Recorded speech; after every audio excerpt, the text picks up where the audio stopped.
everybody, it's Dr. Mona, and today I'm going to talk about different forms of hair loss. Hair loss in men is not one condition, it's a category, and the reason so many guys spend money on the wrong products is because they actually have not figured out which type of hair loss they have. In the next few minutes, I'm going to cover the most common causes, how to tell them apart, and what to do about each one. Well, the most common one is male pattern baldness. The most common by far is this type, and it's what we call androgenetic alopecia, or kind of hormone-based male pattern baldness. About half of men experience it by age 50, and it comes down to a hormone called DHT, which gradually shrinks hair follicles in genetically susceptible men until they stop producing hair. The pattern is very recognizable. You get a little bit of recession at the temples and thinning at the crown, following a very predictable progression called the Norwood scale. So there's two FDA-approved treatments that are currently on the market for a man with male pattern baldness. The first one is minoxidil, which is currently in a topical formation, and you can get it as Rogaine. Now, the history of this is very interesting. It was actually a blood pressure medicine, and they started noticing that people were getting more hair when they were on the medication.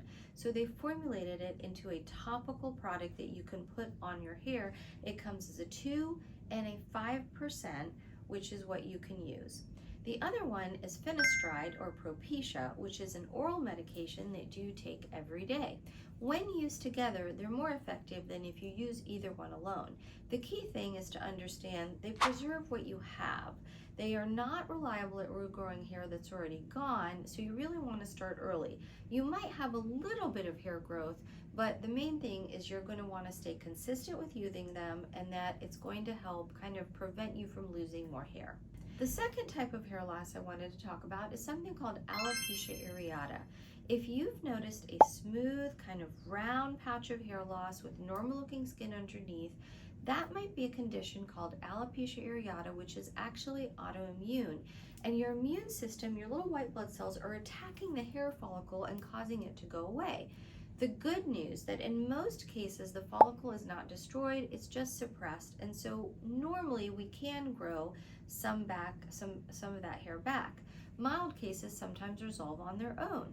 For more persistent cases, we use little steroid injections, or we might have to use a new class of drug called JAK inhibitors, which have been a real advancement in the treatment. So you can have alopecia areata as this brown patch. You can have alopecia totalis, where you actually lose all the hair on your scalp, including your eyebrows. Or there's alopecia universalis, when you lose all your body hair. The point is, don't assume a round patch is pattern baldness. The distinction does matter because there's something that we can do about it. So now let's talk about telogen effluvium. If you're seeing diffuse shedding, hair coming out all over, not in a specific pattern, the likely culprit could be telogen effluvium, and this is the body's delayed response to stress. A significant physical or emotional event, illness, surgery, or rapid weight loss, or even a nutritional deficiency can push a large number of your follicles into a resting phase at the same time. This happens because your body's kind of in this holding phase. 2 to 3 months later, they all shed at once. What that means practically is that the shedding you're seeing now reflects something that actually happened months ago. If the trigger has resolved, the hair typically grows back. Your first step is blood work, because we want to check things like iron, thyroid, zinc, and B12 to see if there's something that's correctable with a correctable deficiency driving in, and that's where we start. But let's say you're postpartum and you shed all your hair. Well, the good news, like we said before, is that hair should come back. Will it come back 100%? Sometimes no, sometimes it's 80 or 90%. And what can you do about it? Well, there are really good hair vitamins that you can take that can help. Also, we can always do platelet-rich plasma injections to help. But the good news is, in general, once that trigger is over, within about 3 months, you'll start shedding, and within about 6 months, your hair should start coming back.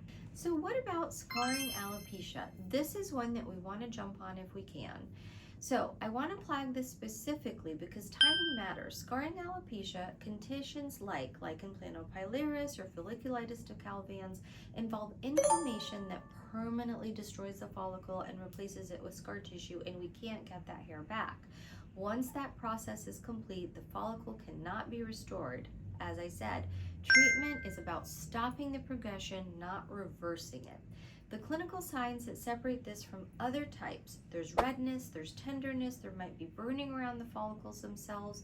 If your hair loss comes with scalp symptoms, itching, pain, scaling, specifically around the follicle, get evaluated quickly. A scalp biopsy may be important to confirm the diagnosis, and don't wait on this one. Make sure that you see a dermatologist to see what your options are. So in closing, the takeaway is straightforward. Get a diagnosis before you start treatment. Most hair loss is treatable, manageable, or preventable from progressing, but only if you know what you're dealing with. A dermatologist can examine your scalp, order the right labs, and if needed, maybe needs to perform a biopsy. The earlier you come in, the more options we have available to you, and there's things coming out every day to help with hair loss.